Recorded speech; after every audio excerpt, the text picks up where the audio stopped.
Glória a Deus. Feche os teus olhos, por gentileza. Inclina a tua cabeça. E peça que Deus fale contigo nesta tarde. Eu acredito que a palavra de Deus tem poder para transformar as nossas vidas.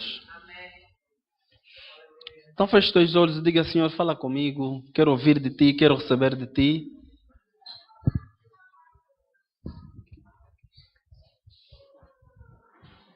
Fala com Deus. Diga: Senhor, fala comigo nesta tarde. Vai pedindo a Deus que fale contigo. Fica à vontade para orar. Você está na casa de Deus, amém? Fala com Deus.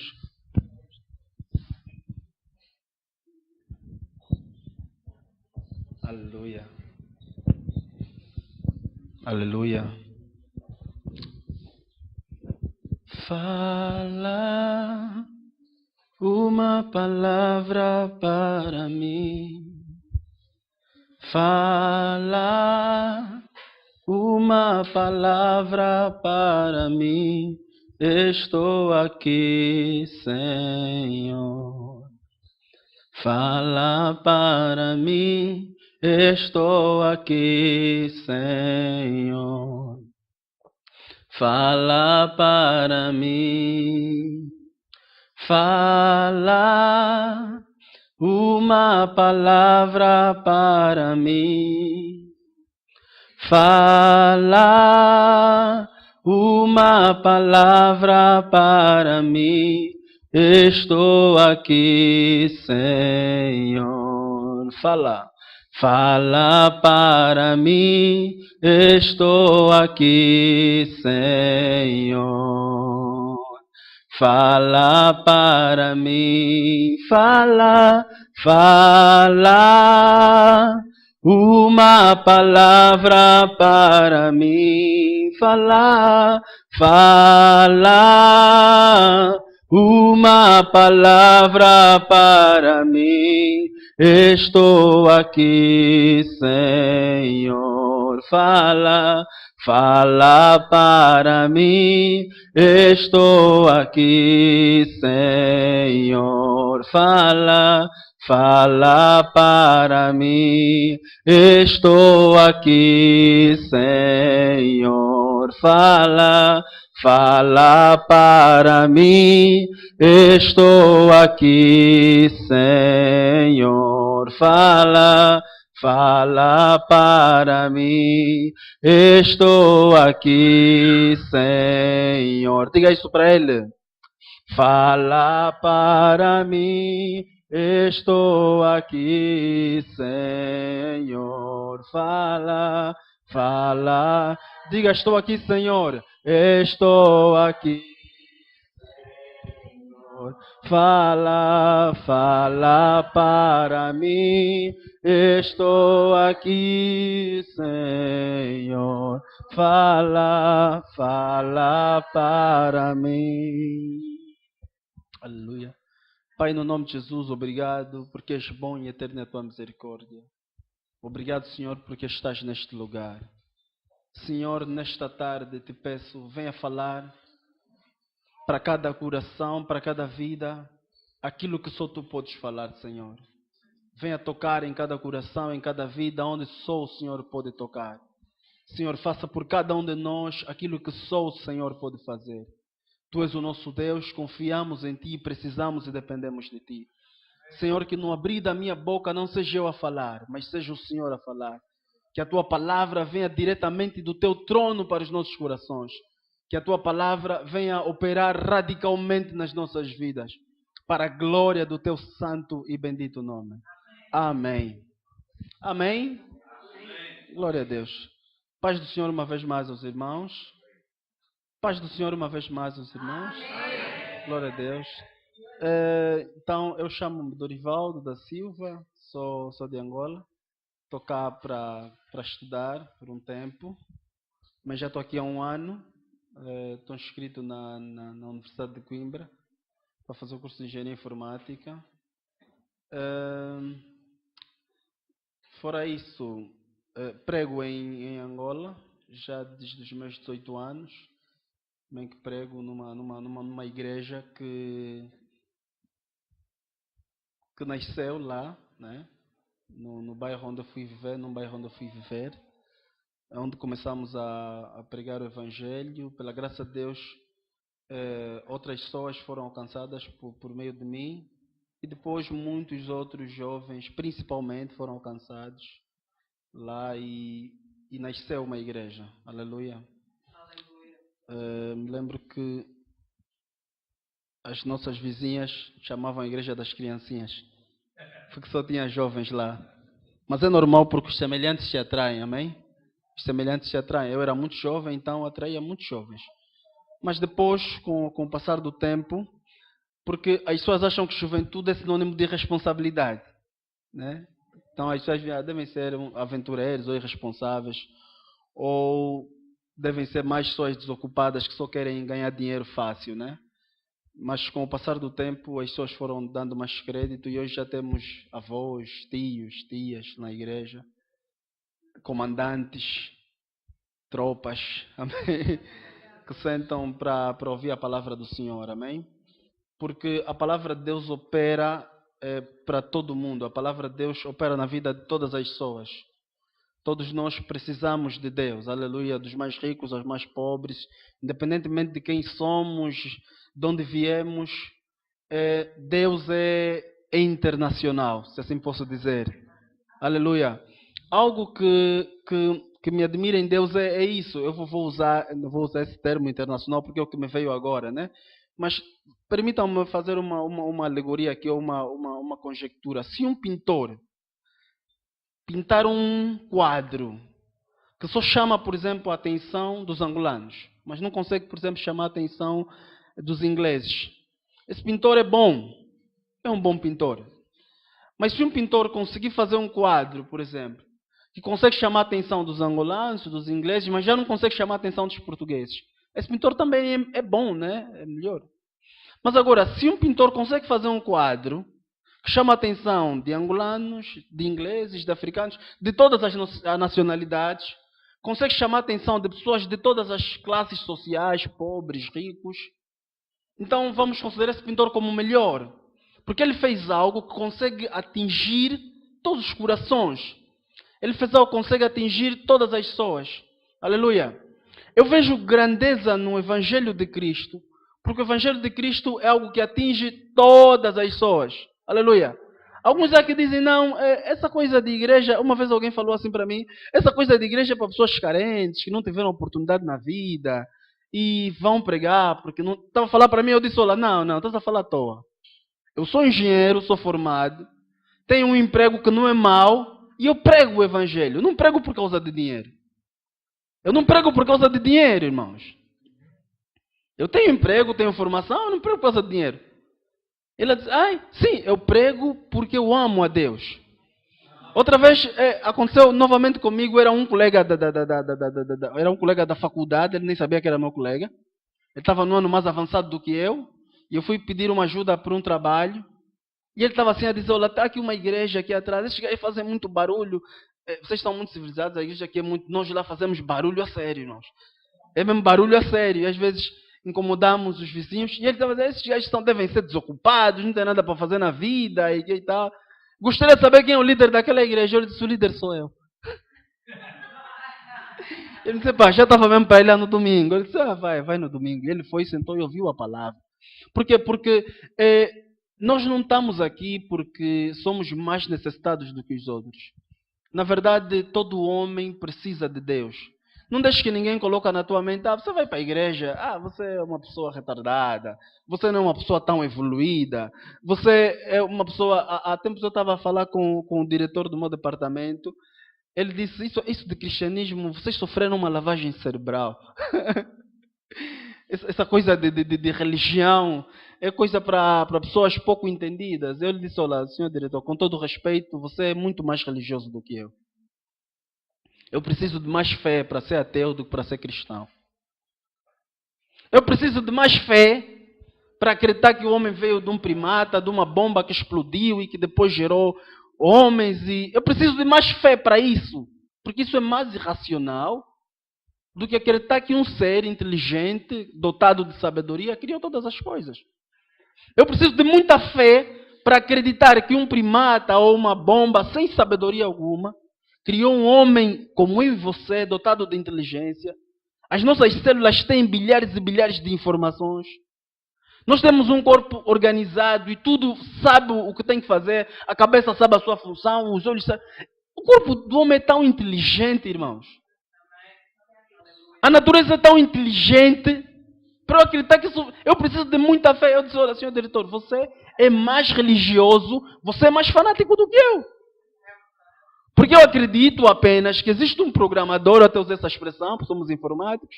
É um programador inteligente que programou tudo isso. E está a criar tudo isso segundo a sua vontade. É mais fácil para mim acreditar nisso. E ele me disse, pá, olha, jovem, eu estou a vir agora do Porto, estou cansado e que tal.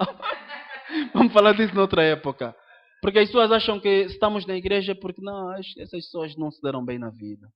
Essas pessoas não tiveram oportunidade. Essas pessoas não conhecem uma discoteca. Não, eu me lembro quando começamos a pregar, as pessoas diziam, não, esses gajos estão a pregar porque ainda não conhecem o mundo. Estão a pregar por causa da emoção. Eu tinha 18 anos. Hoje tenho 48. E ainda estou aqui a pregar o Evangelho de Cristo. Aleluia! Aleluia! Então, vamos ao Evangelho, amém? Aleluia! Eu só queria te motivar para te dizer que você não é menos inteligente do que ninguém por estar aqui. Você não é mais carente do que ninguém por estar aqui. Você é simplesmente uma pessoa humilde, que reconhece que precisa de Deus. Porque aqueles que não têm humildade preferem sofrer sozinhos. Preferem ficar escravos dos seus vícios, escravos dos seus prazeres, escravos da economia, escravos deles mesmos. Aleluia. Porque não têm humildade para reconhecerem que precisam de Deus. Amém? Glória a Deus. Vamos ler a nossa Bíblia no livro de Gênesis. Vou abrir passagens muito conhecidas. Gênesis capítulo 1, versículo 26. Aleluia. Glória a Deus. Estou a olhar para o relógio porque em todos os lugares que eu vou pregar eu fico com a fama do pregador que não prega em menos de 2 horas. Normalmente prego 2 horas ou mais. Então estou a olhar para o relógio para ver se consigo quebrar esse recorde aqui, amém? Se consigo passar das 2 horas. Aleluia. Gênesis 1, 26. Estou só a brincar, irmãos. Gênesis 1, 26. Amém? Podemos ler a palavra do Senhor? Podemos ler, igreja? Amém. Sim, diz a palavra de Deus. E disse Deus: façamos o homem a nossa imagem, conforme a nossa semelhança, e domine sobre os peixes do mar, e sobre as aves dos céus, e sobre o gado, e sobre toda a terra, e sobre todo o réptil que se move sobre a terra. E criou Deus o homem à sua imagem, a imagem de Deus o criou. Homem e mulher os criou. Aleluia. Vamos ler também João 3, 16. Amém. João capítulo 3, versículo 16. Aleluia. Posso ler, igreja? Amém. Já estamos lá todos? Glória a Deus. Oh, vocês já estão evoluídos, né? Desculpa. Eu estou aqui. Não é muito tradicional, desculpem. Usou essa Bíblia ou a minha? Vamos então usar essa, né? Não podemos resistir à evolução. Porque Deus amou ao mundo de tal maneira. Diga de tal maneira. De tal maneira. Glória a Deus. Que deu o seu Filho unigênito para que todo aquele que nele crê não pereça, mas tenha a vida eterna. Amém? Algumas vezes nós pregadores pedimos para as pessoas repetirem aquilo que nós falamos, não porque queremos cansar ou aborrecer as pessoas. Eu, além de pregador, também sou professor, e eu sei que quando nós repetimos algo, quando falamos algo, por isso é que às vezes é importante fazermos leitura em voz alta. Nós ouvimos aquilo que falamos, se nós ouvirmos, né, repetemos. Quando nós falamos, nós ouvimos a nossa própria voz, né? Então conseguimos reter mais facilmente a informação. Então é por uma questão didática. Se você repetir, por exemplo, de tal maneira, é muito mais fácil você guardar essa informação que você repetiu do que se você não repetisse. Então é uma questão de didática. Uma vez as pessoas acham que os pregadores que pedem... Quem conhece algum pregador que manda repetir? Algumas pessoas pensam que os pregadores mandam repetir algumas coisas, ou alguns pregadores, só porque têm vontade de fazer ou porque querem chatear as pessoas. Não. É simplesmente uma questão de didática para que a mensagem seja guardada da melhor maneira possível. Amém? Amém? Glória a Deus. Então, lemos a primeira passagem em Gênesis, onde a Bíblia declara que Deus criou o homem à sua imagem e à sua semelhança. Eu sei que você já leu essa passagem, você já leu essa passagem na Bíblia. Irmãos, quero meditar com vocês sobre algo. Deus, na sua infinita grandeza, Deus sentiu a necessidade de compartilhar com alguém aquilo que ele tinha. Um colega perguntou-me assim, eu nunca vi, ele falou assim, Dorivaldo, você chega aqui e acha que pode converter todo mundo? Você está armado em quem? Eu disse, não, eu não estou armado em ninguém, amém, eu só quero partilhar com vocês aquilo que eu acredito. E ele disse, eu nunca vi um ateu tentar convencer um cristão. Por que vocês tentam nos convencer de que a vossa fé é verdade? E eu parei e disse, boa pergunta. Eu desconfio que seja porque as pessoas, quando têm coisas boas, têm a necessidade de partilhar com os outros aquilo que é bom. Aleluia. Quando nós conhecemos alguma coisa que é bom, temos a necessidade de partilhar com os outros aquilo que é bom. Eu já vi pessoas viciadas em drogas a dizer assim para os outros, olha, não entrem no mundo das drogas. Mas nunca vi, por exemplo, um doutor, alguém que é formado, a dizer para o outro, não estuda, não se forma. Nunca vi isso. Aleluia. Porque quando temos algo bom, queremos partilhar com o outro. Deus, na sua grandeza, na sua infinita grandeza, Deus queria partilhar da sua divindade, da sua vida com o homem. Deus decide criar o homem à sua imagem e à sua semelhança. O que significa criar o homem à sua imagem? Significa que o homem é como um retrato de Deus. Quando eu vou para a tua casa, normalmente eu encontro um retrato. Vou para a casa do pastor Norton, encontro um retrato do pastor Norton. Aquele retrato é a imagem do pastor Norton, mas não é a semelhança do pastor Norton. É a imagem dele, porque eu vou, esse é o pastor Norton. Mas não é o pastor Norton, é a imagem dele. Tem a figura dele, mas não é a semelhança dele. Porque para ser a semelhança dele, aquela imagem tinha que andar como ele anda, tinha que falar como ele fala, tinha que pensar como ele pensa, tinha que partilhar da natureza dele, do ser dele, da sua essência. Então, Deus quando cria o homem, Deus não criou o homem apenas da sua imagem. Porque as pessoas acham que Deus é um dinossauro. Não, Deus é... Quando você tiver que pensar em Deus, pensa em você. Deus é como se Deus tivesse feito um retrato e depois começou a olhar para o seu retrato e estava desenhando. Olhou para o nariz dele e disse, meu nariz é bonito, então criou aqui. Olhou, Deus nos criou a sua imagem. Nós somos imagem de Deus. Isso não é glorioso, irmãos? Nós somos a imagem de Deus. Mas além de o homem ter sido criado à imagem de Deus, Deus havia criado o homem também à sua semelhança. Significa que o homem podia compartilhar da natureza de Deus, da vida de Deus. Os humanos têm a mesma natureza. Então Deus queria que os homens partilhassem também da sua natureza. Significa, Deus queria que os homens falassem como Ele fala, pensassem como Ele pensa, agissem como Ele age. Por isso é que Deus dá ao homem um comando e Deus diz, olha, domine. Por que Deus manda o homem dominar? Porque Deus domina.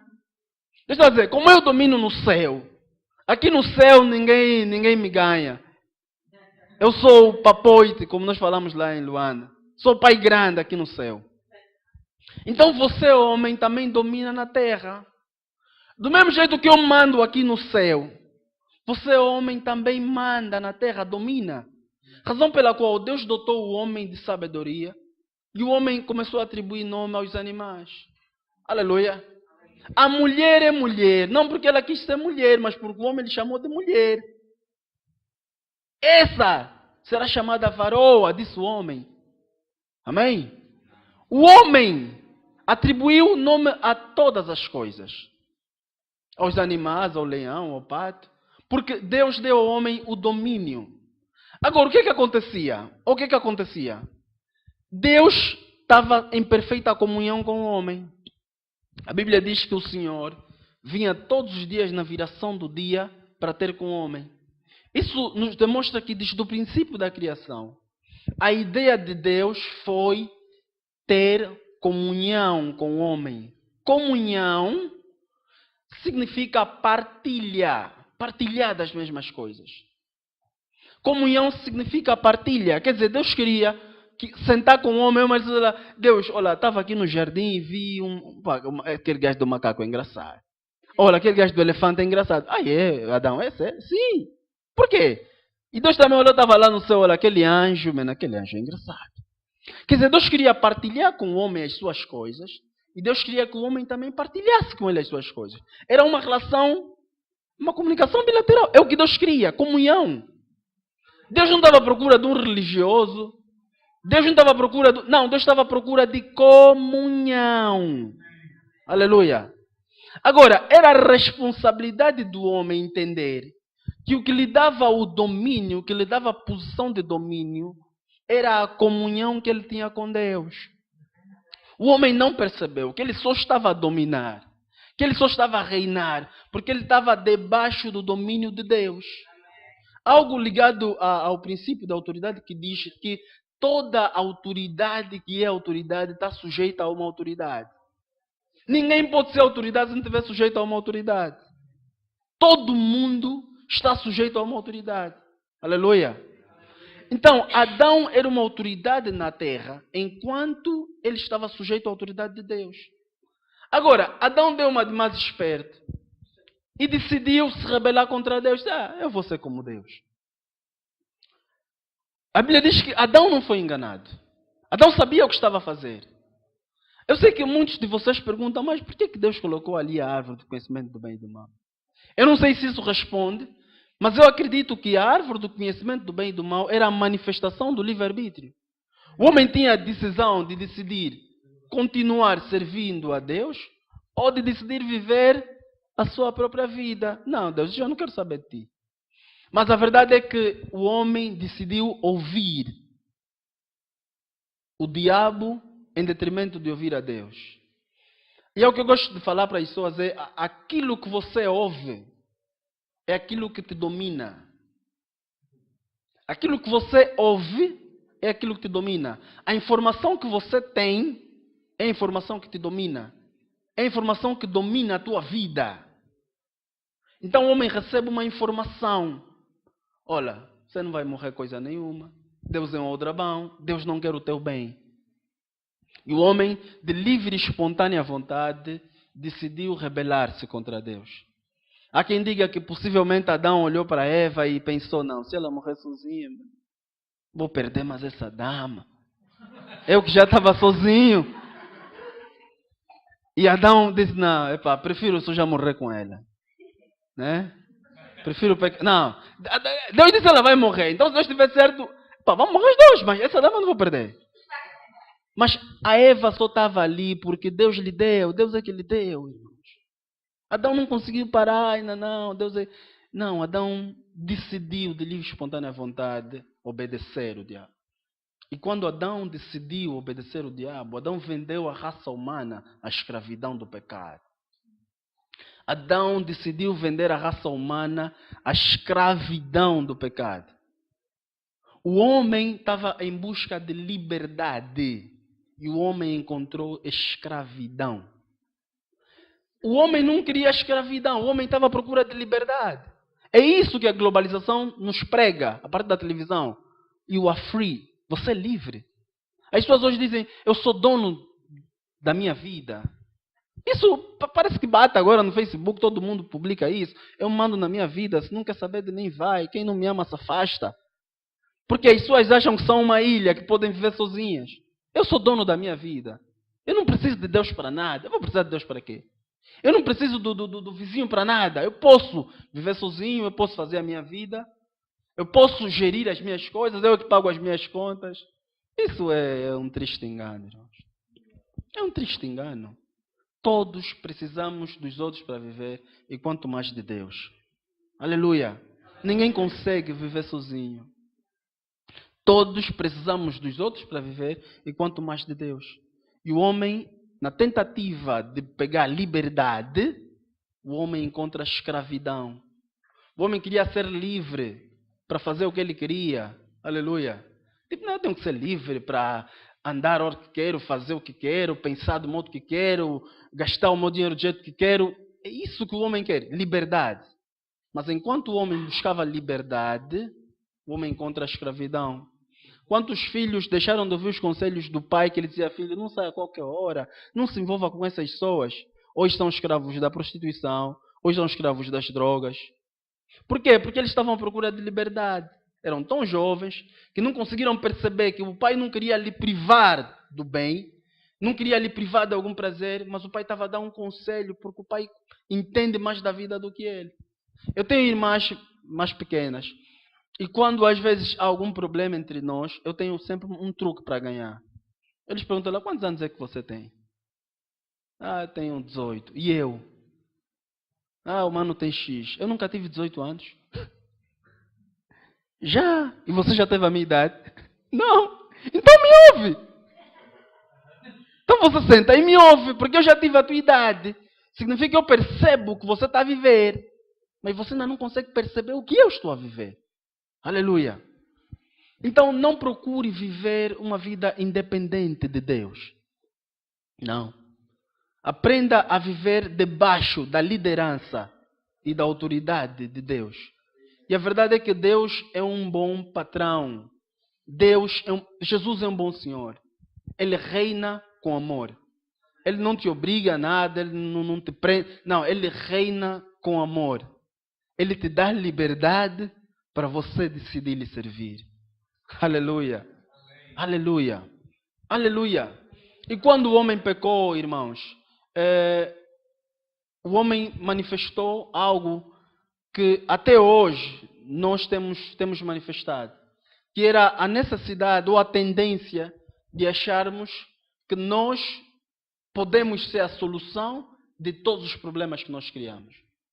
A primeira coisa que o homem fez ao pecar foi procurar peles de vestes de animais para cobrir-se.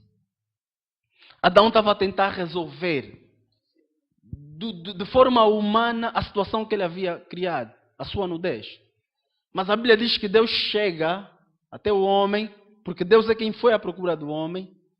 O que me dá a entender que Deus nunca se afastou do homem. Nem mesmo o pecado afasta Deus do homem. As pessoas dizem, não, Deus não vai me ouvir porque eu pequei. O teu pecado não afasta Deus de você, não. A Bíblia diz que foi o homem que fugiu de Deus. Mesmo o homem estando em pecado, Deus veio à procura do homem. Disse, Adão, onde é que estás? Deus à procura de Adão. Adão disse, eu ouvi a tua voz e eu me escondi. Quem se escondeu foi quem? O homem. O pecado te dá a ideia, te traz a informação de que você é indigno para estar na presença de Deus. De que você não pode estar diante de Deus. As pessoas dizem, eu vou para a igreja por quê? Se eu bebo tanto, se eu faço coisas tão erradas. Não. Nós não estamos na igreja porque somos perfeitos. Pelo contrário. Se fôssemos perfeitos, não estaríamos aqui. Há quem diz, não, os que vão à igreja são iguais. Sim, somos iguais, entre aspas. Só que nós somos humildes, reconhecemos que precisamos de transformação. Enquanto você quer permanecer na mesma forma. Então, o homem se afasta de Deus. Mas Deus veio à procura do homem. E a Bíblia diz que Deus fez roupas com as peles de animais. E Deus vestiu o homem. Aleluia. Deus estava a trazer uma informação para o homem. Deus estava a mostrar para o homem que a solução do seu pecado, a solução do seu problema não estava nas suas mãos. A solução dos seus problemas estava no cordeiro que Deus traria ao mundo. Deus foi o primeiro que teve que derramar sangue. Deus derramou o sangue de um cordeiro. e Deus vestiu o homem com aquelas peles. Deus estava a dizer, eu vou trazer um cordeiro. Deus estava a anunciar a Jesus que vai redimir o teu pecado. E se vocês leem o Antigo Testamento com alguma atenção, vocês vão prestar atenção que a Bíblia o Antigo Testamento é um conjunto de recitações ou é uma preparação para Cristo. O Antigo Testamento é uma preparação para Cristo. Todos os profetas do Antigo Testamento profetizaram Cristo. Os acontecimentos do Antigo Testamento profetizaram Cristo. Cristo está manifesto em cada ponto das Escrituras. Aleluia. Existiam milhares e milhares de promessas que apontavam para um Messias, que apontavam para um Salvador. A Bíblia fala de dois homens, um chamado Simeão e outro chamado Ana, eram anciãos, e eles tinham a promessa de que um dia receberiam Cristo. Simeão era o símbolo do cristão preguiçoso. Simeão dizia assim, olha, quando eu ver o Senhor, eu vou ver o Senhor e vou partir. E havia uma outra, que era a profetisa Ana, que era o símbolo de um cristão sábio e valente. Ana também estava à espera do Messias. Mas a Bíblia diz que quando Simeão, Deus dá a oportunidade de Simeão ver Cristo. Simeão pega aquele menino e diz, olha, agora que eu estou salvo, agora que eu vi a salvação, eu posso morrer em paz. Porque os meus olhos viram o Senhor, o Salvador de Israel. Ana, quando recebe o Messias, Ana diz, agora que eu vi o Messias, eu vou anunciar a salvação. Eu vou anunciar que o Messias chegou. Os dois eram velhos, os dois eram anciãos, mas Simeão só estava importado com ver o Messias. Já vi, já estou safo, posso ir. Mas Ana estava interessada em levar aquela mensagem para os outros. Não, há um menino que nasceu, aquele é o Salvador, aleluia. Aquele é o Messias. E Jesus vem para a terra, irmãos. Mas ele vem para a terra com um único objetivo, que era morrer pelo pecado da humanidade. Jesus podia ter nascido hoje e ter morrido no outro dia. O seu sangue era puro, ele nasceu sem pecado. Mas Jesus vive na terra, Jesus viveu na terra para nos ensinar como é que se vive. Jesus comeu na terra para nos ensinar como é que se come. Jesus andou na terra para nos ensinar como é que se anda. Jesus falou para nos ensinar como é que se fala. O que eu admiro em Jesus, irmãos, é que Jesus foi quê? Foi carpinteiro, né? Foi carpinteiro. Foi carpinteiro. Depois abandonou a carpintaria, ficou pregador. Mas milhares de músicos se inspiram em Cristo. Mas ele não foi músico. Milhares de engenheiros se inspiram em Jesus. Mas ele não foi engenheiro.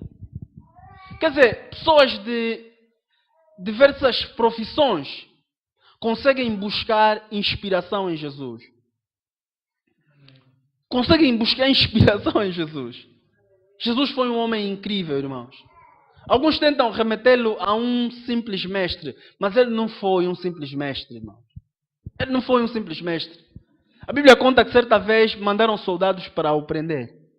E esses soldados foram para prender Cristo com aquela agressividade. Mas quando eles chegaram para prender Jesus e encontraram Jesus a pregar com aquela calma, com aquela tranquilidade, e eles também sentaram. Aleluia! Eu acho que o chefe ficou estressado com aqueles soldados. Onde é que está o homem? Não, nenhum homem fala como ele. Aleluia! E enquanto Jesus esteve na terra, Jesus demonstrou que tem poder sobre aquilo que eu considero serem os três piores medos do homem: a doença, a pobreza e a morte. Jesus considerou, ou Jesus demonstrou na terra, que ele está acima da doença, da pobreza e da morte. Eu não sei se existem outros males que nós como humanos tememos mais, mas acho que a doença é um mal que nos assusta. Quando nós vamos a um médico e o médico diz, olha, você só vai viver mais 2 dias. Jesus Cristo de Nazaré. Muitas vezes até não é conosco, mas é um parente próximo. Quando você ouve lá, o meu parente tem HIV, o meu parente tem câncer, vou estar com isso. Você fica com medo, porque você sabe que a morte vai chegar.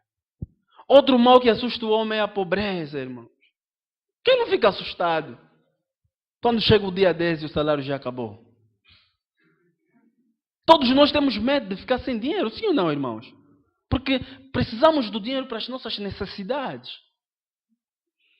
Eu desde que cá estou, sem querer dar mau exemplo, normalmente os colegas vão para o Porto assinar presença. Eu, como não consigo fazer coisas que não entendo, nunca me explicaram por que eu tenho que assinar presença. Eu nunca fui.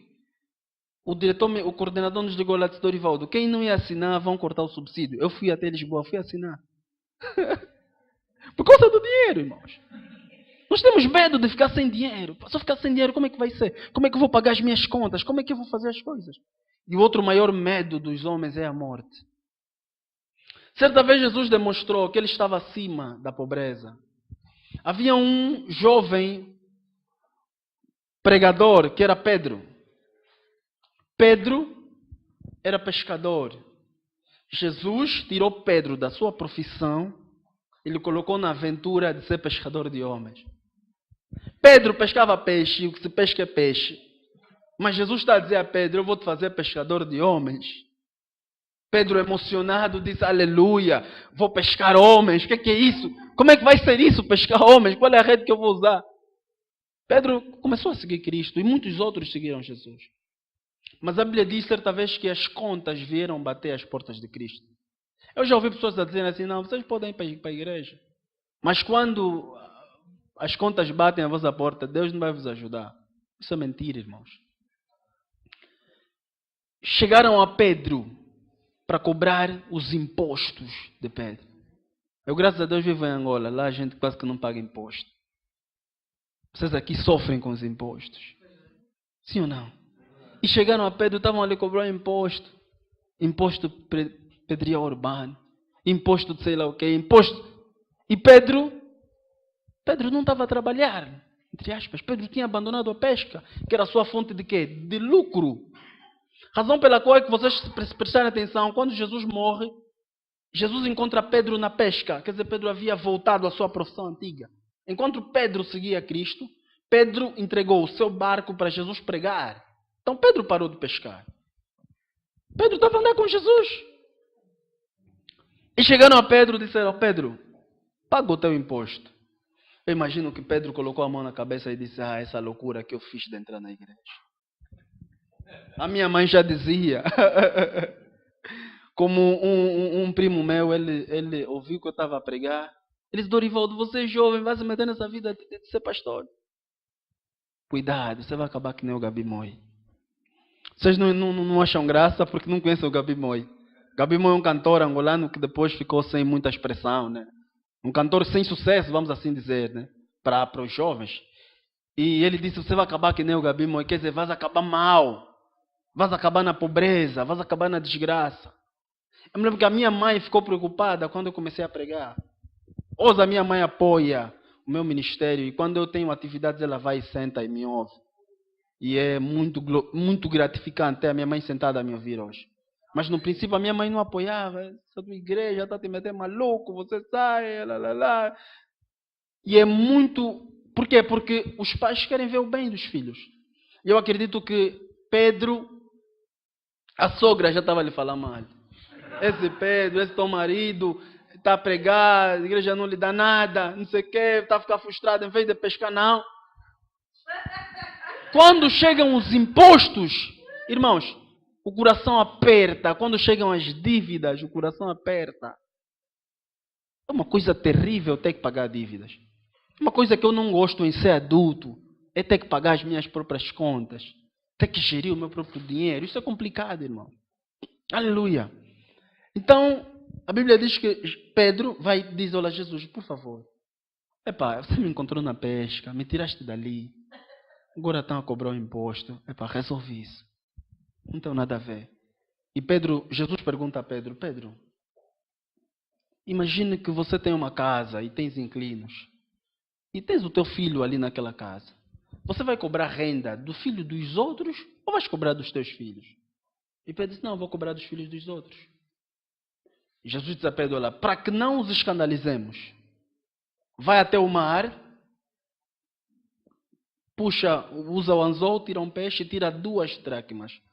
Algumas pessoas acham que isso é mentira, que era fantasia. Não, isso aconteceu. Porque se essa parte da Bíblia é mentira, então todo o resto da Bíblia também é mentira. E Pedro tirou as 2 moedas e Pedro pagou impostos para ele e para Jesus. Há estudiosos da Bíblia que acreditam que os outros discípulos eram menores de idade. Por isso é que não tiveram necessidade de pagar impostos. Só Pedro e Cristo é que eram maiores de idade. Segundo alguns estudiosos da Bíblia. Que eles eram muito jovens ainda, eram pregadores muito jovens, que haviam seguido Cristo. E Cristo também era jovem, Jesus tinha 30 anos quando começou a pregar, né? E Jesus estava a demonstrar a Pedro que a fé, isso pode parecer irracional para vocês, mas eu sei que isso é verdade.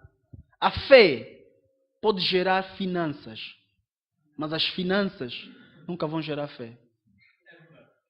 Existem situações financeiras que o dinheiro não vai resolver, mas a tua fé pode resolver. Aleluia. Aleluia. Jesus está acima das necessidades financeiras. Jesus tem capacidade de suprir necessidades nas finanças. Aleluia. Aleluia. Aleluia. Aleluia. Só para te agitar um pouco, para te agitar um bocadinho. Você sabia que você pode ter casas não pagas por ti? Sabias disso? Sabias disso? Você sabia que você pode viver em casas que você não pagou? Sim. Podes. Pela graça de Deus. Você sabia que você pode andar em carros que você não pagou? Podes, sim. Pela graça de Deus. Aleluia. Eu tenho um amigo que está estudando na Índia. Por causa de um jovem que ele pregou a Cristo. O jovem disse, olha, meu pai é ministro. Eu estou a estudar na Índia. Como não quero ir sozinho, vai comigo.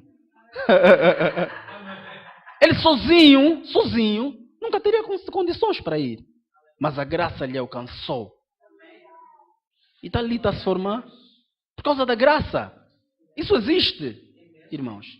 Se com o mundo existe, quanto mais conosco. Nós precisamos acreditar na graça de Deus. Aleluia. Jesus também demonstrou que ele tinha poder sobre a doença.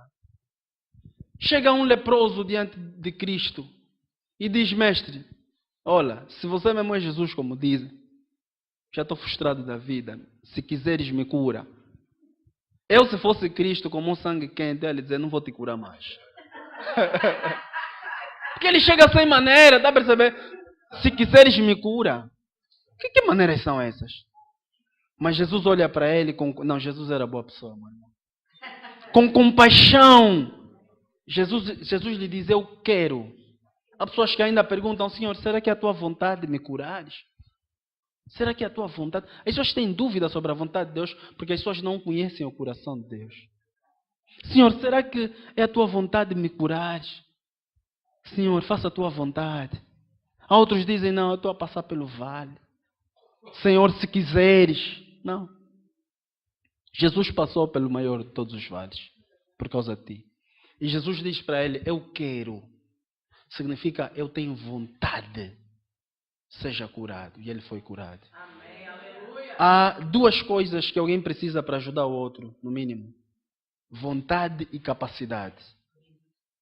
Nos homens, nem sempre vamos encontrar essas 2 coisas. Por isso é que eu tenho muita dificuldade de colocar a minha confiança nos homens. Eu confio nas pessoas, mas depositar a esperança da minha vida nas pessoas, não faço isso, irmãos. Deposito a esperança da minha vida, o meu futuro em Deus. Eu terei um futuro glorioso por causa de Cristo. Aleluia. Não por causa da família, não por causa do governo, não. É Cristo. Aleluia. E Jesus diz, eu quero. Significa que ele tinha vontade de ajudar. Você, se tiver um tumor, por exemplo, maligno, você vai ter com um médico. Ele pode dizer assim, olha, senhora fulana, eu estou capacitado para te curar. Porque eu tenho habilidades técnicas, tenho conhecimento suficiente para fazer essa operação. Mas se tu não me pagares, eu não faço isso. Eu não tenho vontade de te ajudar sem que você pague. Então você não vai conseguir encontrar ajuda nessa pessoa, porque ela até tem capacidade, mas não tem vontade. Muitas das vezes é o inverso. O médico vai olhar para ti e vai chorar quando vai dizer, ai meu Deus, eu até gostaria de quê? De te ajudar. Quem já sentiu isso? Você vê alguém e diz, ai, se eu pudesse, né? Eu ajudava. Se eu pudesse, meu Deus. Se eu tivesse dinheiro, ficamos assim, eu ia montar já aqui um orfanato para todas as crianças, né? Aqui vocês, como são muito amorosos, até montariam um para os gatos, para os cães. Aleluia. Mas aí você olha e diz, não, se eu pudesse, ia para Moçambique agora e criava. Não é, irmãos? Temos às vezes vontade, mas não temos que capacidade. Em Deus encontramos as duas coisas. Em Deus encontramos vontade e encontramos capacidade. Ele tem poder para fazer tudo. E Ele nos ama o suficiente para fazer tudo por nós. E por último, já vou terminar, não se preocupe. Jesus demonstra que Ele tinha também poder sobre a morte. Não existe mal que nós humanos mais tememos do que a morte. Você pode ser a pessoa mais bonita do mundo. Você pode ser a pessoa mais formada do mundo. Você pode ser o grande. Aleluia. Você pode ser o famoso. Quando a morte bater à tua porta, meu irmão, você não vai conseguir fugir dela. A tua inteligência não vai te fazer fugir dela. A tua sabedoria não vai te fazer fugir dela. Aleluia. E certa vez a morte bateu a porta errada, bateu a porta de um jovem. E eu gosto da história desse jovem, porque ele era filho único de uma mulher. Nas sociedades antigas, as mulheres, as pessoas tinham muito a consciência da lei, do legalismo. E eles sabiam que todo o mal que acontecia na vida dos outros era fruto de algum pecado. Eles sabiam não, Adão pecou no princípio e houve a condenação. Então todo o mal era fruto do mal. Por isso é quando Jesus encontra aquele paralítico, eles perguntam, mas quem pecou? Não é isso que eles perguntam? Porque eles estavam já com a consciência, todo o mal é fruto do pecado. Quem pecou? Para ele ficar assim. Então havia uma mulher que era viúva porque perdeu o marido. E tendo perdido o marido, naquele tempo, as pessoas já estavam olhando para ela. Essa mulher assim pecou, fez alguma coisa de mal contra Deus. Por isso é que Deus lhe castigou e o marido dela foi. Ela era olhada de uma forma má, era estigmatizada pela sociedade. Por isso é que até era a responsabilidade da igreja sustentar as viúvas. Porque as viúvas eram pessoas que eram olhadas mal pela sociedade. E ela, como era mulher, naquela época ela não podia trabalhar. As mulheres podem trabalhar e mais alguma coisa, né? Ela não podia trabalhar. Então ela olhava para o filho como a esperança da vida dela. Eu acredito que aquela mulher não tinha mais nenhuma razão para viver, a não ser aquela criança, aquele filho. Ela dizia, eu vou investir tudo o que eu puder nessa criança, porque quando ele for adulto, ele vai trabalhar e ele vai tirar a minha vergonha. Ele vai me sustentar, ele vai procriar. Mas a Bíblia diz que a Bíblia relata que essa criança, esse menino morreu. Eu acredito e eu creio que aquela mãe estava aí para o enterro do filho. Ele dizia, eu vou enterrar o meu filho, mas quando eu lhe enterrar, eu também vou se matar. Porque não havia... Vai viver para quê? Ele era viúva, sem um filho. Para que ele ia viver, irmão? A vida daquela mulher estava no fim. Ela acreditava que ela estava no fim. E sempre que alguém chega até mim e conta uma situação muito difícil, às vezes as pessoas não conseguem perceber, às vezes eu me descontraio e começo a olhar assim, ok, aí, oh, que bom. Estou a te dizer que estou com um tumor, você está a dizer que está bom. Eu disse, sim, porque quando as coisas começam a parecer impossíveis, Deus começa a ver a oportunidade de operar coisas grandes. Porque quando ainda é possível, então o homem ainda pode fazer. Mas quando é impossível, aí sabemos que só Deus pode operar. Aleluia. Aí sabemos que só Deus pode fazer. E a Bíblia diz que Jesus deparou-se com aquele enterro, irmãos. Imagina um homem que está a chegar desconhecido e ele manda parar o enterro. Se fosse na minha terra, ele apanhou uma boa porrada. Eu digo, você não respeita o enterro dos outros. Você não tem sentimento. Mas a Bíblia diz que ele manda parar. Manda parar aí, para. Fazer barulho, para. Menino, levanta. E aquele menino levantou. Jesus estava a demonstrar que ele tinha poder sobre a morte. Por que eu estou a falar isso? Eu estou a falar isso para te dizer, não tenha medo de uma crise financeira. Não tenha medo de uma doença. E não tenha medo da morte. Porque Jesus está acima de todas essas coisas. A Bíblia declara que, desejando selar isso, Jesus morre na cruz do Calvário para os nossos pecados. E Ele ressuscita para a nossa justificação. Aleluia. E a Bíblia diz que Deus deu a Cristo o nome que está acima de todos os nomes. Aleluia. Significa que a doença é um nome, a pobreza é um nome, a crise é um nome, a falta é um nome, mas o nome de Jesus está acima de todos os nomes. Aleluia. Deposita a tua fé em Cristo. Coloca o teu coração em Jesus. Aleluia. Não existe riqueza maior que você pode ter nessa vida senão a tua salvação. Jesus perguntou o que daria o homem a Deus em troca da sua alma. Enquanto você está no corpo, você está no tempo. Quando o nosso espírito sai do corpo, começa uma eternidade. Ou próxima de Deus, ou distante de Deus. E as pessoas às vezes acham que o problema do inferno é o fogo. Não, o problema do inferno não é o fogo. Aleluia. O problema do inferno não é o fogo, irmãos. Porque se fosse só fogo, o homem é tão astuto, o homem ia criar ali uma coisa para apagar o fogo. O homem é tão maluco, o homem ia criar alguma coisa, pá. Oi, vamos se divertir aqui no fogo ou alguma coisa. É pá, sei lá. Mas o grande problema, quando falamos da eternidade, não é o sofrimento. O problema é estar distante de Deus. Porque o homem foi criado de Deus. É como uma árvore. Vai falar para uma árvore lá, eu vou te arrancar da terra. A árvore vai ficar desesperada. Não faz isso. Porque a árvore sabe que ela não vive sem a terra. Porque ela é a essência dela. Por isso é que você vê que os homens hoje estão frustrados, não? Estão malucos. Às vezes passo assim para a faculdade e fico triste. Vejo jovens como ele com o cigarro dele. Uma vez cheguei a um jovem, tudo bem, tu fumas por quê? Ele disse, mas por que a pergunta? Eu disse, não, só por curiosidade. Epá, sou viciado. Eu sou viciado, mas queres parar de fumar? É isso? Ele disse, sim, gostaria, mas já não consigo porque sou viciado. Ele disse, olha, eu conheço um método que em menos de 2 dias você vai parar de fumar. Eu acho que como sul-africano ele pensasse que ainda deve estar vindo com um feitiço dele, ok? Então, ele nem sequer foi me procurar. Disse, não, esses métodos não. Quando eu precisar vou para o médico e se eu quiser depois... Eu disse, tá bom, mas se precisares me procura, amém? Então, irmãos, quero vos dizer que a maior riqueza que nós podemos ter é a nossa salvação. Não faça de uma outra coisa a razão para a tua vida, irmãos. Vamos ser sinceros aqui entre nós. Nós daqui a pouco vamos morrer. Tarde ou cedo vamos morrer.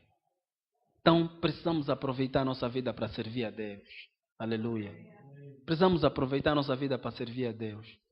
Eu, quando tinha 18 anos, eu gostava de falar assim, quando eu for velho, eu vou querer reunir os meus netos e dizer, olha filhos, combati o bom combate. Está vendo o regozijo da morte do apóstolo Paulo? Está a morrer a gabar-se. As pessoas que têm muitos milhões de dólares morrem perturbados. Está a morrer, essa herança vai deixar problema para os filhos, vou deixar o dinheiro com quem? Mas o apóstolo Paulo está a morrer e está batendo no peito, olha, combati o bom combate. Acabei a carreira. Guardei a fé. Aleluia. Não queremos isso para nós, irmão. Não queremos isso para nós. Então vamos continuar nesse caminho, amém? Vamos continuar servindo esse Deus. Você está no caminho certo, você está a fazer a coisa certa. Muita força, muito ânimo, aleluia. Não desvie da caminhada. Devemos ficar focados em Cristo. Enquanto Pedro esteve focado em Cristo, Pedro andou por cima das águas, aleluia. Que Deus abençoe a tua vida em nome de Jesus. Vamos nos colocar em pé em nome de Jesus, amém? Para fingir que está terminando, aleluia. Vamos colocar em pé. Feche teus olhos. E aproveita esses últimos instantes para falar com Deus, para abrir o teu coração para Ele. para dizer, fecha os teus olhos, não se distraia, que ninguém vai roubar a tua carteira. Amém? Ninguém vai roubar a tua carteira. O irmão Paulo vai ficar a vigiar, ficar descansado. Amém? Fecha os teus olhos. Fecha mesmo os olhos, por favor. Né? Concentra-te no Senhor, pelo menos por um minuto. Concentra-te. Você não veio aqui para encontrar com pessoas, você não veio aqui para se divertir, você veio encontrar Deus. E se você não encontrar Deus, você perdeu o teu tempo. Aleluia. Então fale com o Senhor. Se você ainda não é salvo, diga, Senhor, me salva. Muda a minha vida. Senhor, eu quero te receber no meu coração.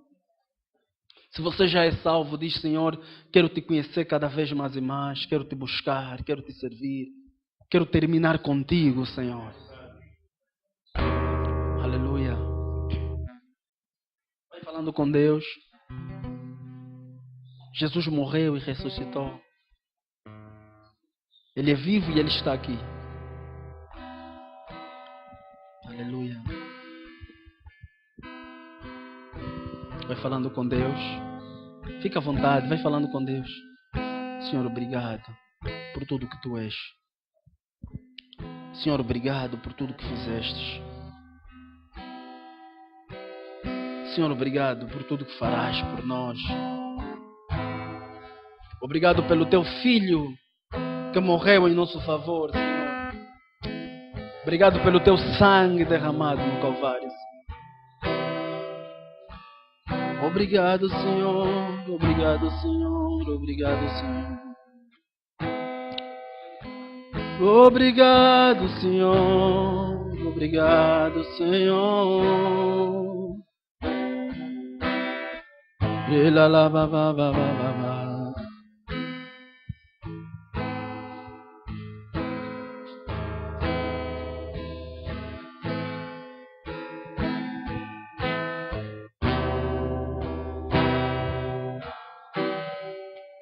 La ba ba ba shiribide ka ba ba ba sara ba ba.